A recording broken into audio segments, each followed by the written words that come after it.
Everyone, welcome to our daily word this morning. It is Wednesday morning. As always, I'm grateful you could join me for our time together.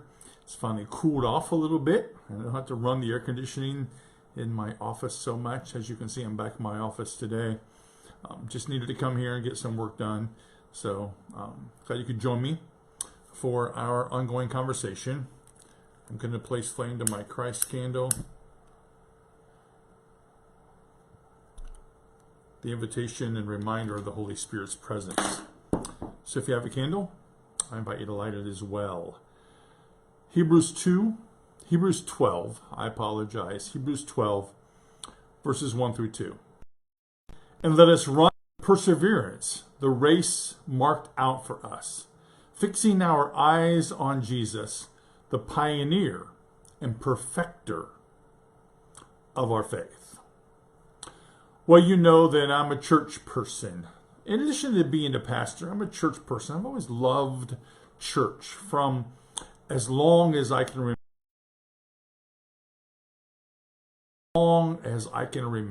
In my 61 and a half years. I loved being an acolyte when I was a kid, carrying up the flame, sitting right in the front row. Loved being in Sunday school and church, and then later, of course, learning how to plan worship and all of those things. I think that worship is the way we practice for living. We'll come back to that. You know, it's volleyball season, it's soccer season, it's golf season, and probably other seasons that I'm not aware of. But, you know, volleyball, golf, soccer, takes a lot of practice. They practice every day. They practice several times a week. They do drill after drill after drill, serving, diving on the floor. Even the 20 minutes when they warm up before the game, you know, there's this drill they go through. It's about muscle memory. It's about being in the right spot. It's about reviewing strategy and be reminded about their opponent.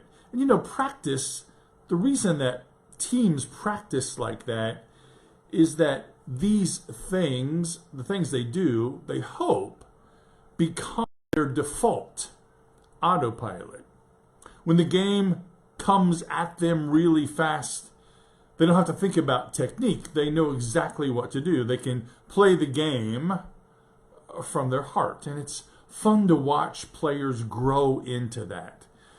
Volleyball players especially, you know, and basketball players. It's fun to watch young men and women grow into that, where it becomes natural what they do on the floor. Worship,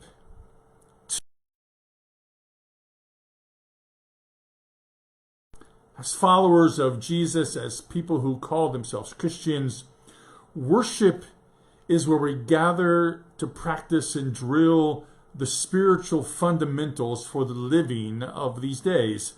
The words of the songs that we sing, you know, that I am just find so important.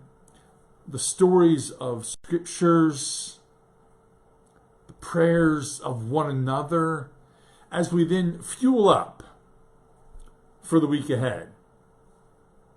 It's important. It's what we do. You know that I find great hope in church attendance, and I get discouraged when we don't see folks for weeks and weeks and weeks and weeks and weeks and weeks. I don't understand why that happens and what the motivation is for not showing up for worship, because I really believe in this, that this fueling up is so important.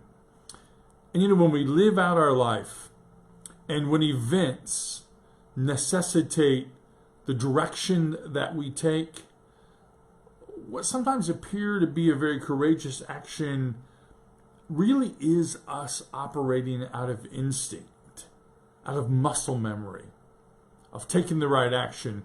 And how do we know? Because we learned it in church. We learned it in our connections with each other and how vital those things are for us. And so I'm just working on August 31st bulletin. I'm working on September worship. And, you know, I take great pride, and I work hard on picking out songs and trying to preach the right things, and the prayers and the call to worship. Those things are, to me, the words hopefully resonate with us, and when we sing, those songs are embedded deep inside of us, or even something that I might say might resonate with you, that helps prepare us for the living of these days, that we could practice God's values as we love God and love our neighbor, but really to have that deep inside of us, so that when the tough times come, or when we have to make a decision, we don't have to think about technique. We play the game, we live life, we make decisions from the heart because we learned it together. And I think those things are so vital, and we'll continue to do that. So when you think about whatever else you do on Sunday, and look, I get it, kinda, I get it, but be reminded that what we do is vital. And it helps us in our living. And I hope we can remember that every day. So that's our daily word for this Wednesday. Thanks for joining me for our time together. As always, know of God's love that surrounds you. Know of my love for you. I look forward to seeing you tomorrow morning at 10 o'clock. Have a great day.